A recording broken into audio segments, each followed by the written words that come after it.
Okay, you guys ready to get started? Yes, much better.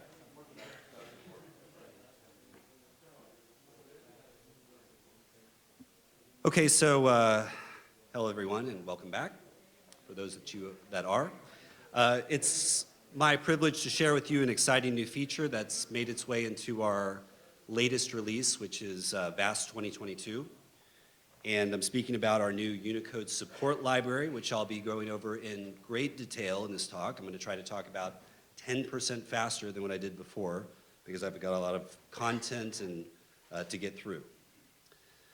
So first I'm going to start off with a very light overview of Unicode itself, very light, to be followed by an overview of the string model in VAST and sort of the need for Unicode in the product.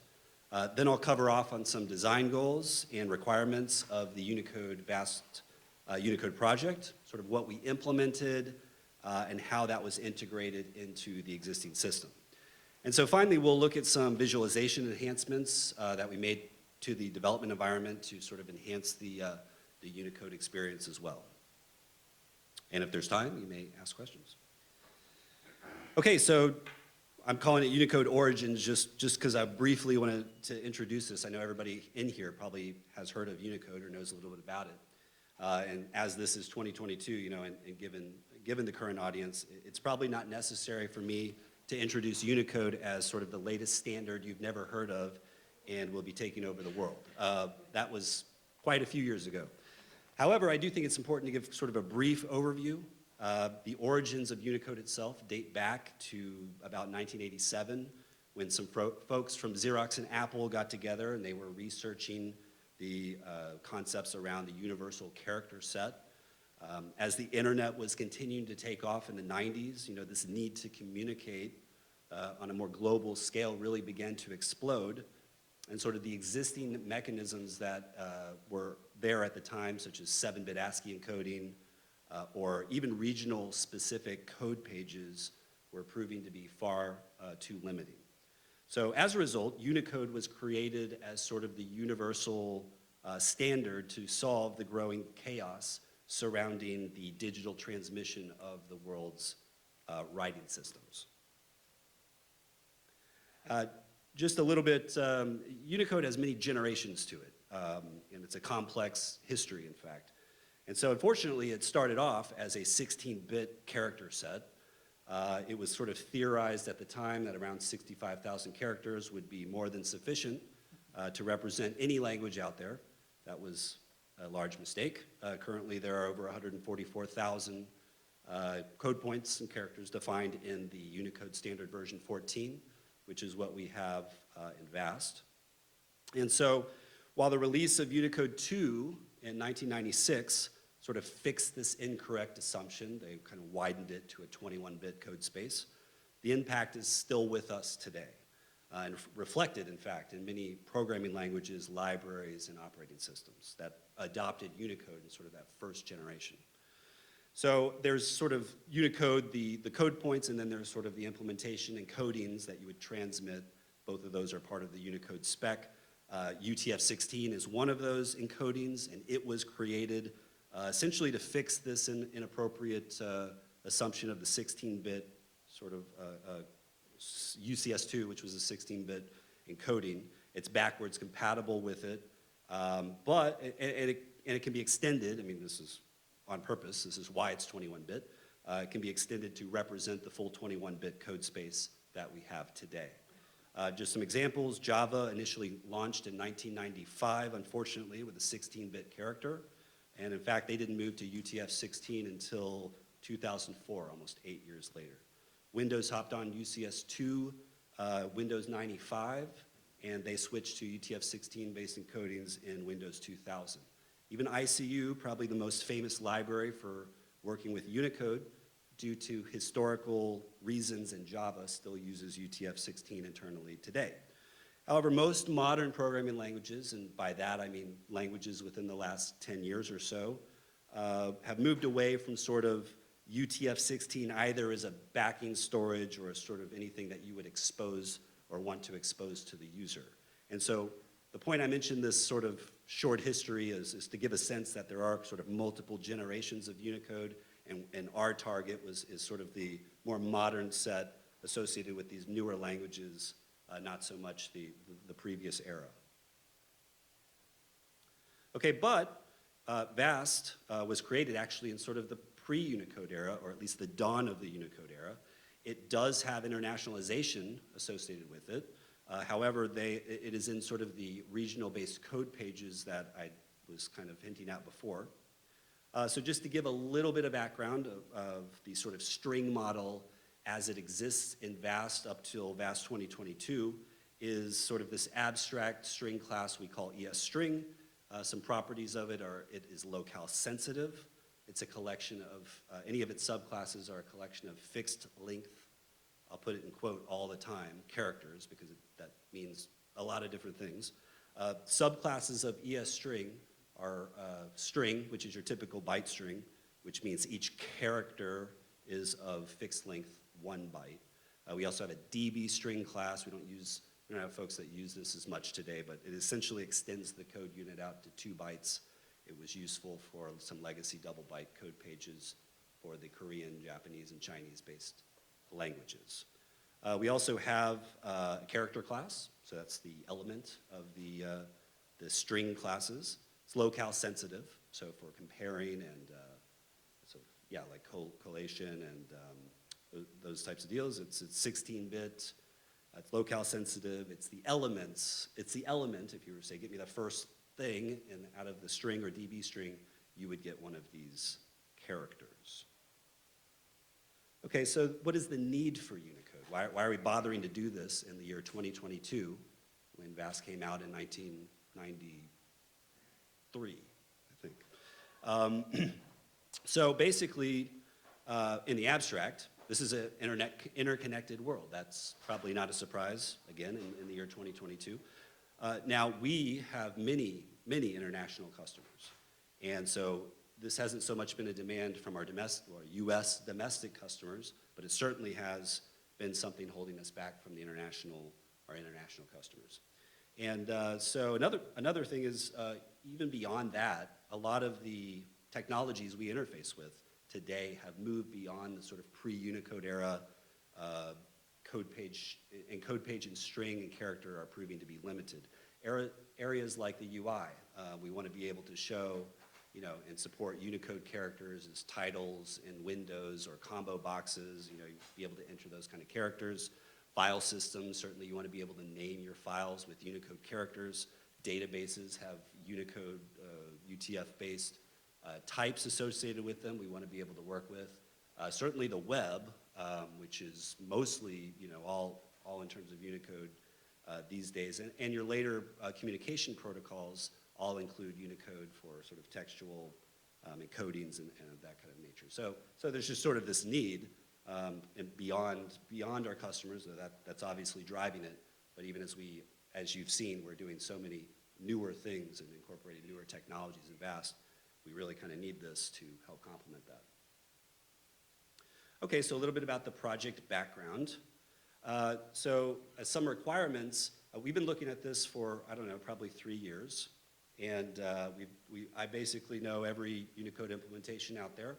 And we went through a lot of languages, and I think the ones that kept coming up were our higher level, the ones that represented string as sort of this higher level grouping of characters, and it was a lot more user-friendly, and so these were languages like Elixir, which runs on the Erlang VM, also Perl 6, now called Raku, and more VM, and also Swift. Swift kept coming back up because Swift definitely puts Unicode first, and for those that don't know, Swift is basically to supersede Objective-C. It's used in iOS. It's a community-driven language these days, but essentially associated with Apple.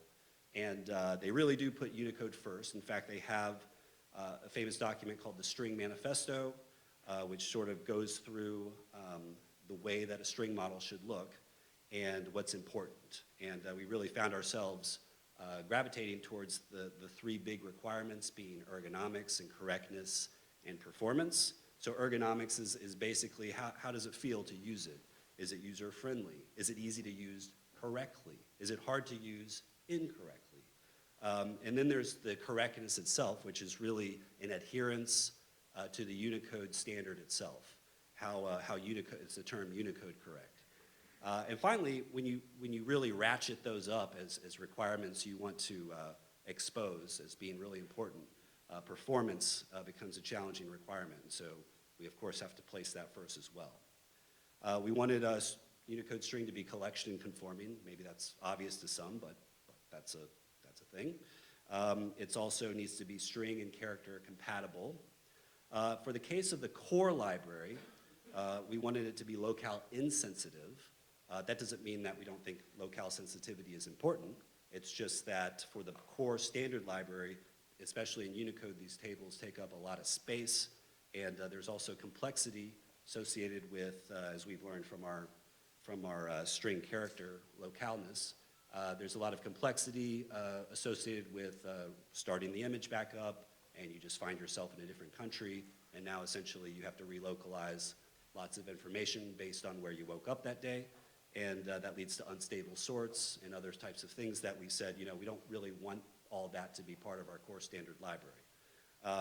However, we will be adding that in sort of as a feature that you would add on if you need that collation and casing and all those types of features to be regionally dependent. Finally, we wanted a really compact representation. So like we said, we're shooting more towards the modern era of languages and the way they do Unicode. So we have a valid UTF-8 backed Unicode, although that's not at all how it is exposed to the user.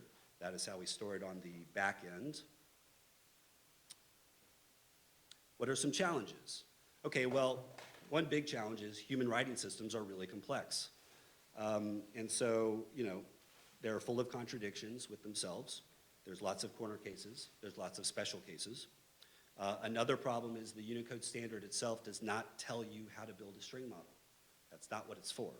The Unicode standard is a set of definitions and terminology and semantics and rules that for you to take and build what you think might be the right string model. Okay, so striking a balance between those various levels of correctness, ergonomics, and performance, especially in a system that's been in very active development since 1993, is a challenge. So let's talk about what was implemented, which we call the Unicode support library. And we can think of this sort of in three separate layers. And we'll start sort of with the layer at the bottom, which is what we call the Rust sort of algorithm library. It's something we developed using the Rust programming language. It's about 5,000 lines of functional code, about 6,000 lines of testing code. And so first, a little bit of intro into Rust. Rust is a low-level programming language, sort of at the same level as C and C++. That was developed at Mozilla, primarily for use in Firefox, as a language providing better memory and concurrency safety with a focus on performance. So it has a very trim runtime and can be easily integrated into existing C and C++ projects. What made Rust especially interesting to us is that it also has excellent Unicode support, especially for a low-level programming language. So much so that all of our Unicode algorithms are implemented in Rust. And sort of the layer above Rust is something you may be more familiar with, is the virtual machine primitives. This is going to be the gateway between the Smalltalk image and the Rust support library, but it also additionally implements some special optimizations independent of Unicode itself that give us a big memory and performance boost.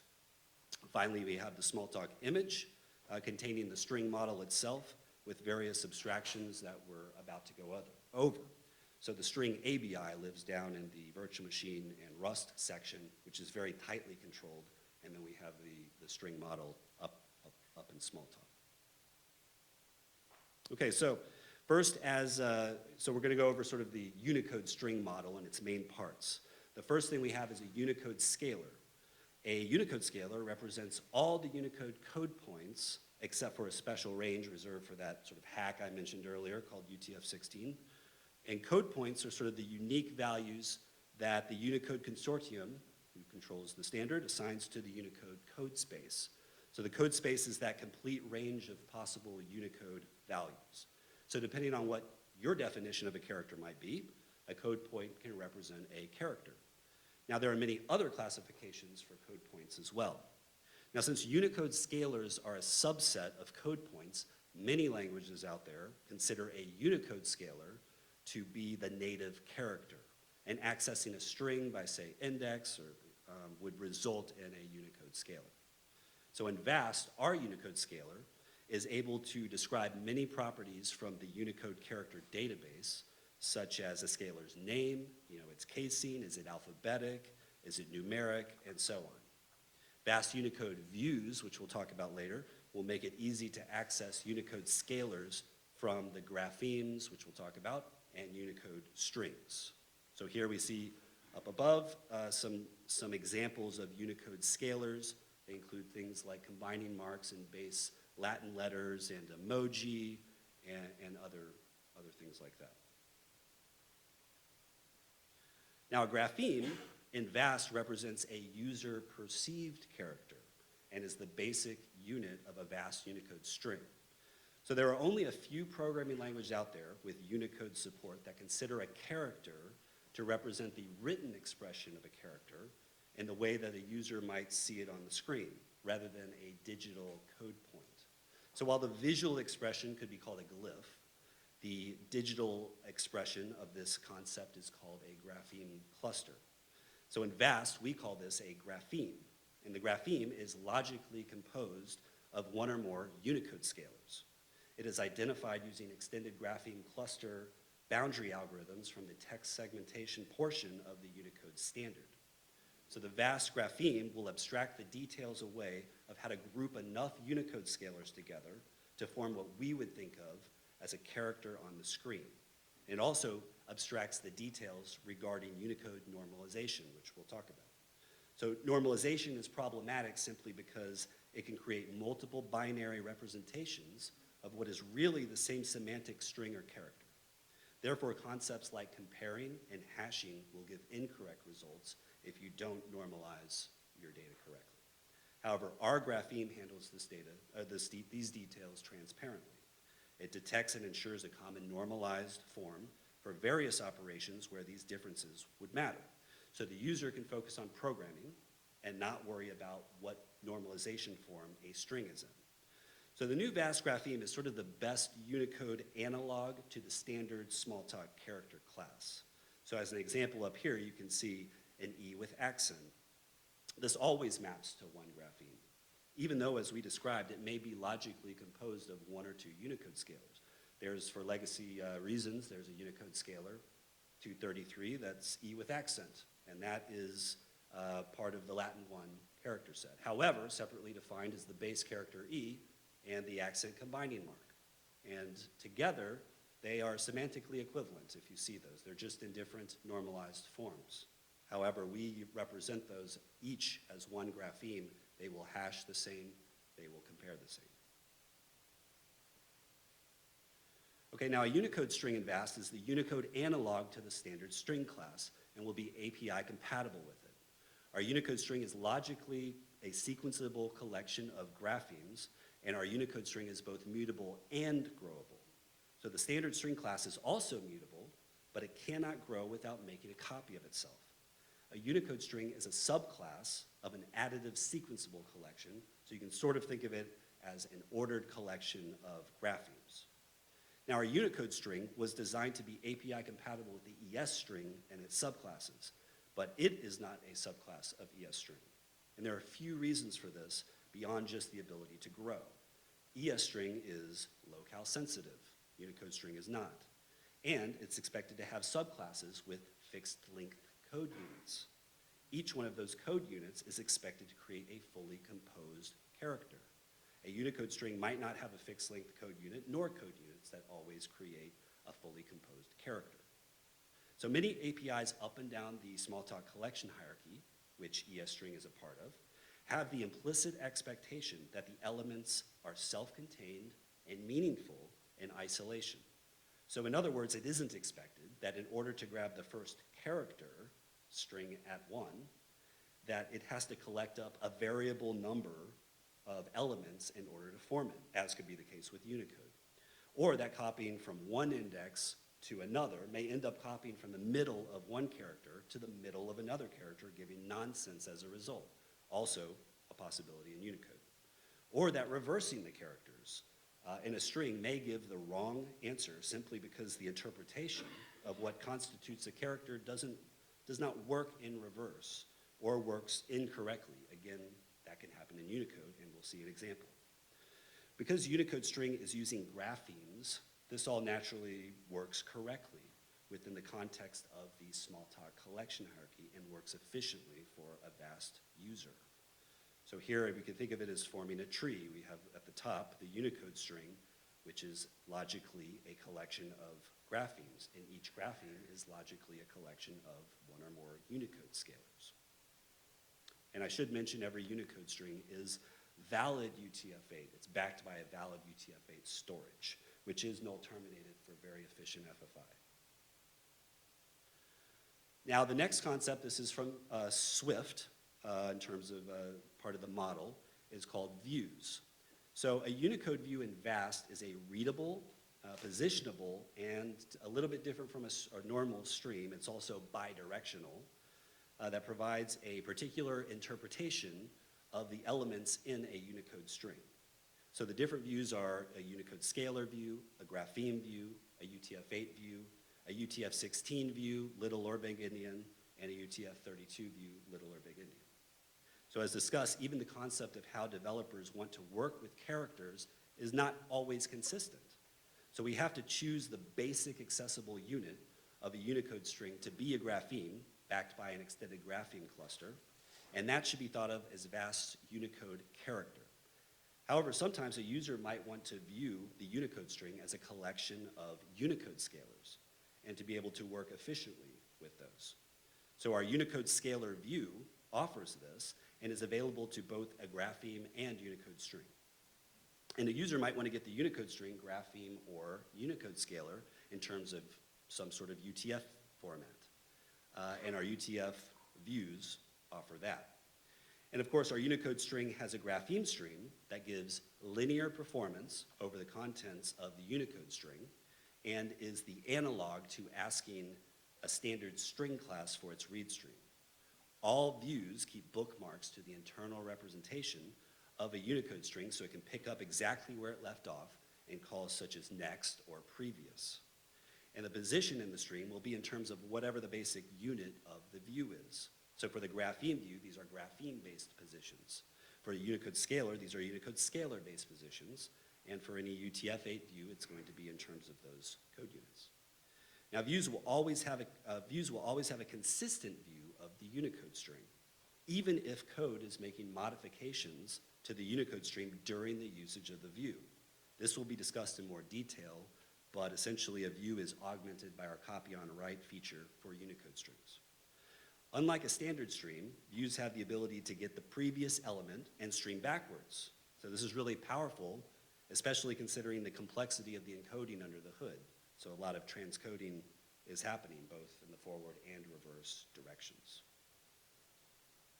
Okay, so here we see this is an inspector on the golfer emoji grapheme.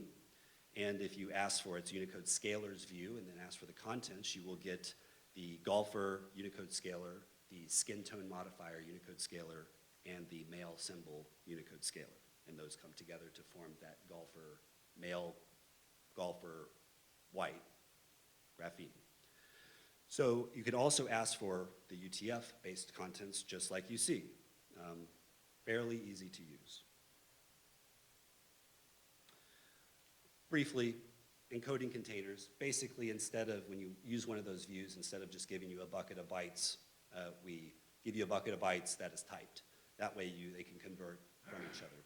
So if you ask a UTF-16 view for its contents, you'll get a UTF-16 encoded container, and then you can round trip everything as UTF-32 little endian, then take that as UTF-8, then take that as UTF-16 big endian. It all keeps its typing information. Okay, a little bit about normalization that we have. Basically, we're going to hone in on canonical normalization, but we offer all types of normalization, And we do that both in place, or you can make a copy of the string. And basically, we're talking about, and we'll see this on the next slide, we're talking about canonical or compatible equivalents. So in this case, you see the angstrom sign.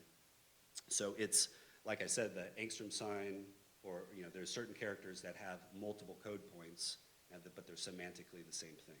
So like there's actually three for the A with circle. There's the angstrom, there's the A with circle, and then there's the Latin base A with a circle. And so there's basically three different representations. In ours, you will have three graphemes. They're all the same thing from a hashing and equality perspective. Then there's compatibility equivalents. We're not going to talk too much about this, but essentially there's Unicode code points out there that have sort of decorative properties, or even like fractions that if you ask for their compatibility equivalents in certain ways, they'll sort of turn into the compatible form. So in this case, a 1 with a circle around it will turn into a 1. A fraction 1/4, which is a code point, will turn into three scalars, a 1, a slash, and a 4.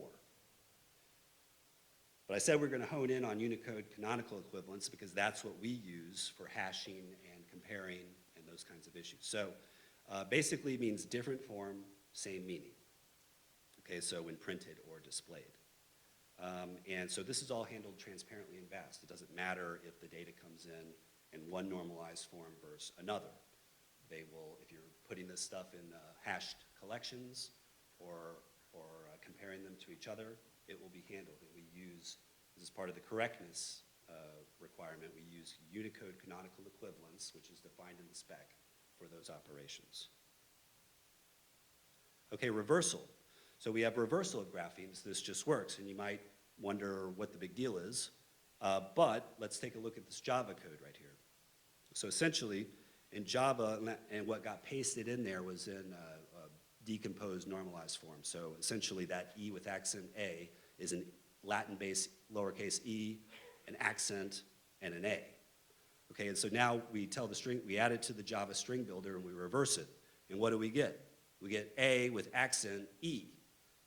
Why is that? Well, because that's the rules of Unicode. You take the combining mark and you combine it with the base character. So what happened was the E accent A got reversed, and now it's A accent, which combined now with the A, E, which is not at all correct.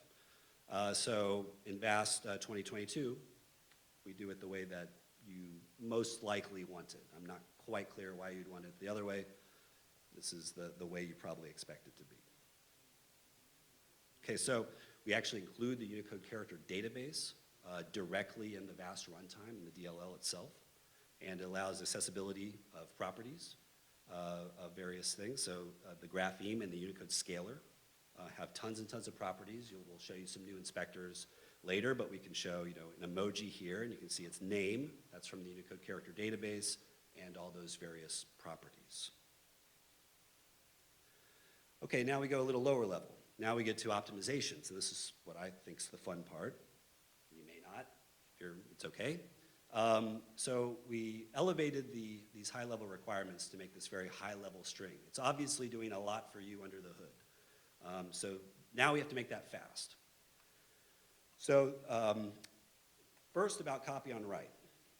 This is a feature that offers the potential for huge memory savings. Every Unicode string uses copy on write semantics, and this is implemented directly in the virtual machine primitives.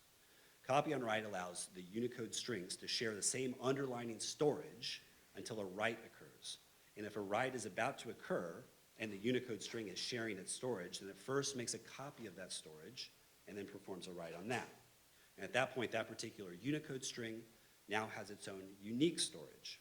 So there would be no further need for it to perform any copies again, unless, of course, another string starts sharing its storage.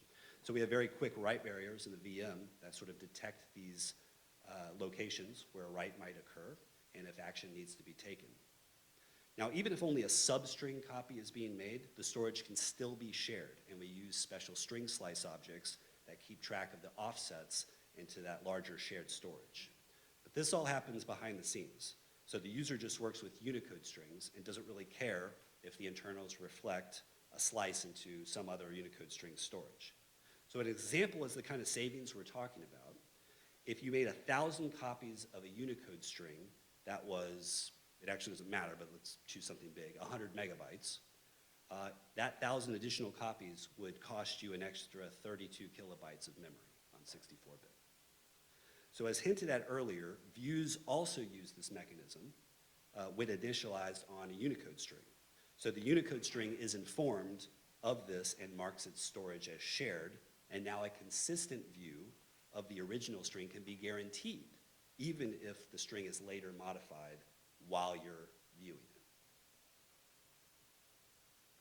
Okay, now we get to Semdi algorithm. So I'm going to talk just a moment about Semdi, the 3 algorithms that we implement for Semdi, and then the slide after will sort of show why we implemented the 3 algorithms for Semdi. So Semdi stands for single instruction, multiple data. It's a form of hardware level data parallelism, where essentially a single instruction is executed in parallel on multiple data. And this can be, provide some really dramatic speedups for very specific kinds of algorithms. So the first kind that we assisted with Semdi was Ascii validation. This is basically taking a big bucket of bytes and saying, and guaranteeing that each byte is within the 7-bit Ascii range. So we offer it on a few different targets there, with fallback, of course, if we're not hitting those exact targets. And just as a sort of on this machine right here, which is an i9 at 2.9 gigahertz, can do Ascii validation about 22 gigabytes a second, which is extremely fast. I'm kind of an impatient person because I have a lot to do all the time. So I first wrote this in a dumb C4 loop, and then the C optimizer figured out what I allocated was obviously Ascii, so it took no time. And then rather than figuring that out, I just wrote it in Java. And on this machine, the JVM kind of for loop with masking would do roughly around 7 to 8 gigabytes a second. So just to give you a little bit of just how fast that is. The next one is Utf-8 validation. So we offer this, and this is actually does runtime detection of your CPU, and will use certain even higher level Semdi extensions for your processor. So basically, we could do Utf-8 validation at a little over 23 gigabytes a second on this machine. Finally, you have string searching, and on this machine, we can do, for a single element search, we can do it about 22 gigabytes a second. Then for the next one, if we do like an include substring, this is going to be more dependent on your input, but for this particular input needle, so 6 characters, right? It kind of goes down to about 17 gigabytes a second. And what's interesting to note is our sort of existing primitives for string can do the single element search about 3 gigabytes a second. And those are just standard, they don't have Semdi support. And then the string for substring searching does about 2 gigabytes a second. So I guess the legacy string, I shouldn't say legacy, the string class could maybe make use of some of the new Semdi algorithms that we're using. Okay, why? Why do we bother to do this? Well, so in order to make this stuff fast, one of the things, and again, this is a lesson from Swift's string model, is we make this stuff fast using Unicode performance flags. And we basically, these are special bit flags that we keep in the various storage objects. And basically, they're flags that sort of figure out, for example, the reality is that many strings will be composed of only Ascii characters. Okay, so our internal storage is currently Utf-8. So if we can detect that all characters are in the Ascii range via Semdi Ascii validation, Ascii is a subset of Utf-8. Then we can mark the Ascii flag and the object, which activates certain algorithmic fast paths. So there's not just one path in a lot of these Unicode algorithms, there's often many. And the fast paths we are looking for we really want to get down to, are constant time algorithms and sort of byte for byte types of comparisons. Okay, and these flags do have to be updated every time we have a mutable sort of API. But essentially, the flags are, like I said, is it Ascii? And if it is Ascii, we don't actually have to ask for do Utf-8 validation. We already know it is. But there's still a problem. We can't go to constant time indexing. Why? Because we present to the user the elements of a string as a grapheme. And according to the grapheme breaking rules in Unicode, there is one and only one grapheme in the Ascii range that has more than one scalar. So multiple scalars, and that is the Windows line terminator, CRLF. One user perceived line break, 2 Unicode scalars. So, can't do constant time indexing when we have those. So therefore, we get to the next flag, single scalar. If we can prove this thing, okay, it's ASCII, now if we can prove it's single scalar, meaning use a substring search, Semdi, to figure out if this thing has a Windows line terminator. If it doesn't, we mark it both ASCII and single scalar. Now we can get down to our constant time indexing and other ultra-fast algorithms. If it does, we can use sort of a medium class of fast paths. And then if those don't work out, we have to at least validate that it is Utf-8. So we use Utf-8 Semdi Validation. And so if it works out like that, then we use various other algorithms. Some primitives have up to 5 algorithmic fast paths. So the last one we'll talk, and these are all done at creation time. Every time you create a string, it's got to do this. Is it ASCII? Yes. Single scalar. Or if it's not ASCII, you got to make sure it's Utf-8 validated. Last flag is NFC. Is it normalized in a way, in a certain form? And this is a more expensive question to ask, so we actually do this just in time. We do it on the fly. We do this whenever we ask hash, give me your hash, are you equal to this other thing?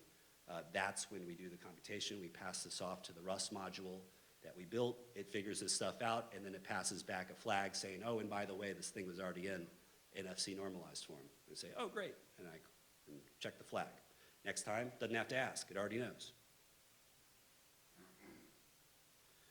Final optimization is about the virtual machine binary size, so this is kind of interesting.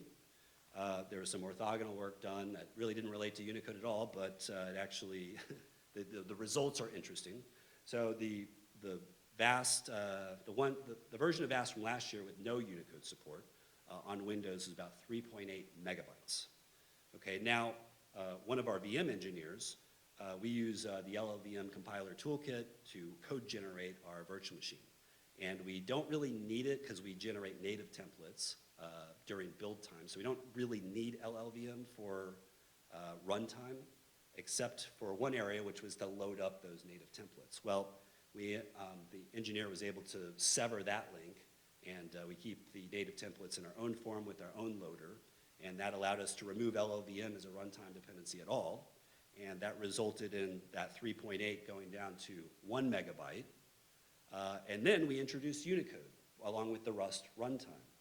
And that brought it back up, but only up to 2.3 megabytes. So, a net win as a result of adding Unicode and the whole Unicode character database and all the algorithms and the Rust runtime were actually smaller than last release. Okay, a little about bridging with the existing string and character. So we have an existing string and character class. I sort of went over that. That's a longer term journey. Because it's a system that's been around since 1993. But we had some basic strategies for the things that we developed, such as primitive assistance. Every time a Unicode prim is called, it is able to actually auto-convert a string or character if it's in the ASCII range.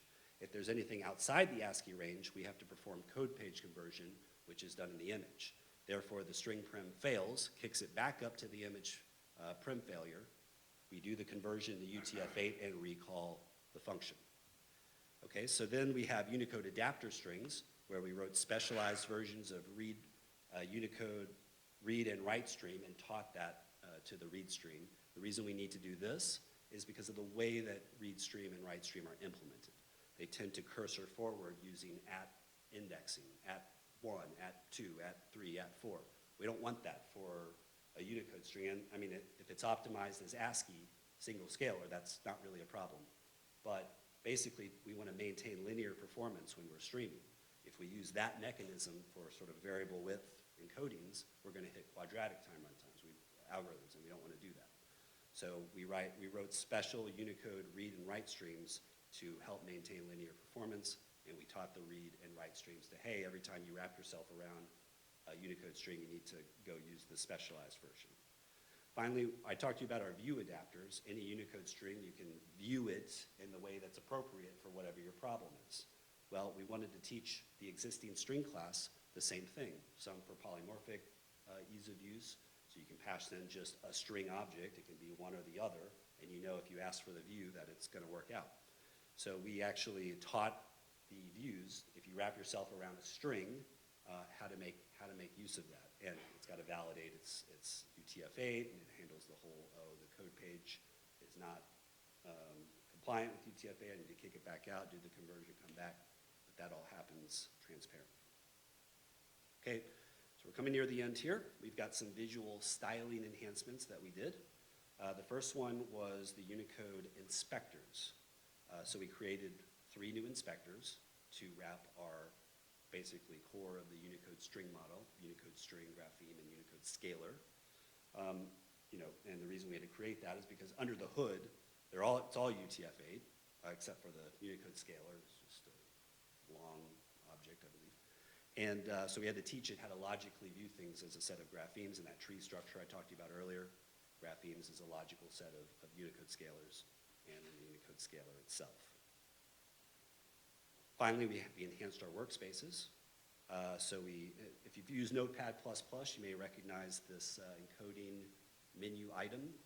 So we were able to interpret the bytes that are in the workspace as either ANSI code page or Utf-8. And we can do some conversions, and it does support full color emoji. We need to make some modifications to Scintilla to use the GPU accelerated full color emoji available on Windows. So we get very nice looking inspectors, very nice looking workspaces, and it's a good enhancement. You guys made it, and so did I. So well done. Thank you.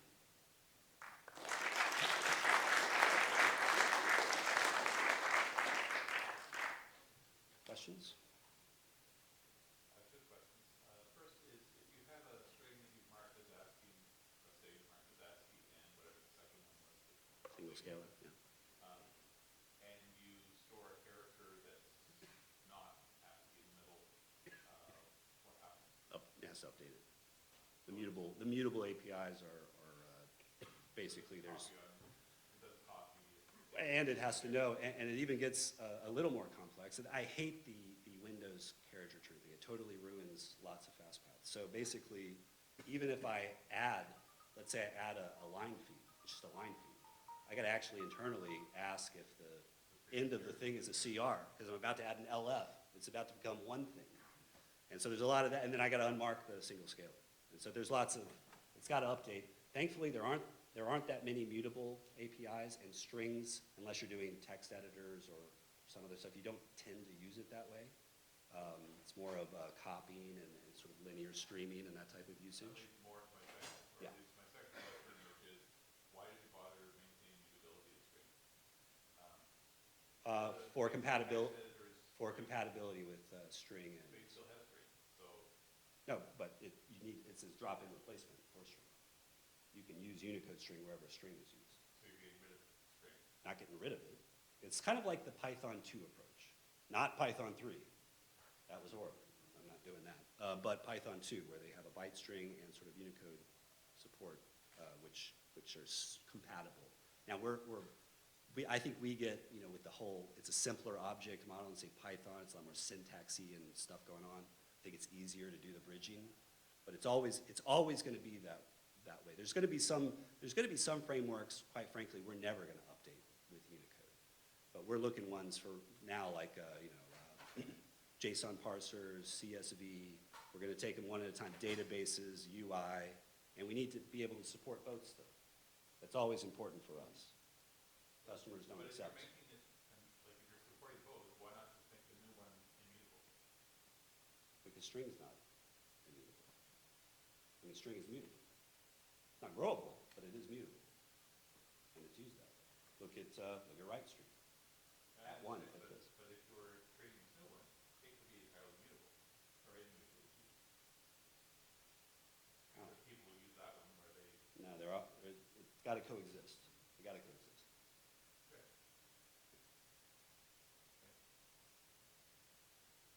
Yeah, Python 3 was the attempt to make them to switch it out, and that was not a success story. I'm curious. I have some clients who love writing code in French.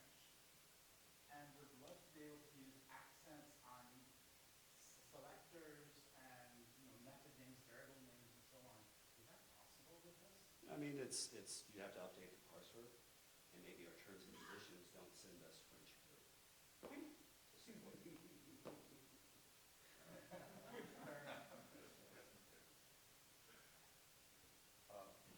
curious, you showed some examples of graphene combined from Scalars.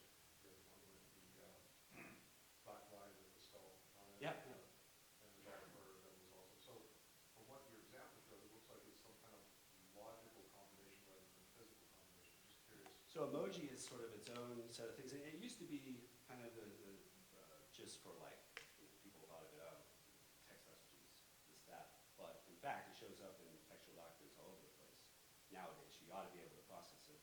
And it has its own rule sets. So for example, the black flag and crossbones, there's a zeroth joiner in between there, which sort of a signal to the renderer that you can combine these together. But it didn't look the same as combined. Exactly. Well, it's up to the renderer and font. They can do whatever they want. Oh, really? So even though like your skull and crossbones look one way, when they combine it, it can be more. Just whatever the font. Some of them are supported. Okay. You mentioned something about bidirectionality. Yeah. Saying that combining them in reverse may not end up in the same result. The Unicode scalar, at the Unicode scalar or below view, you would get whatever's appropriate for you, but not graphemes. Graphemes would work. So the order isn't important for a grapheme, but below that, it is important. That's exactly correct. Yeah. So you have a grapheme in a collection. How do you know where the beginning and the end of that grapheme is if it's a scalar system? So that's part of the Unicode spec called the Graphene, Graphene Cluster text segment. It's part of the text segmentation MX29. Oh, so there's a begin character and end character and everything. Yeah, it has all the rule sets for all the languages. In some languages, again, we tend to show Latin-based languages, which is sort of easy, I think, for most of us. Not all of us, I think some are broader. But let's say like Hangul or something, or phonemes or vowels or things that, so characters are really hard thing to pull together. And so they don't often make sense to put some sort of vowel or partial things. It would show up as a scalar. It doesn't really mean anything. So part of the goal of the graphene breaking rules is to kind of bring all this together into a meaningful unit that the user would actually care about. So the user perceived character is sort of like, it's that thing that if you press the delete button on the screen, you would expect that thing to go away. If you press the right arrow or the left arrow, it's the thing the cursor would hop over. That's what it's trying to approximate from a digital perspective. Thank you very much.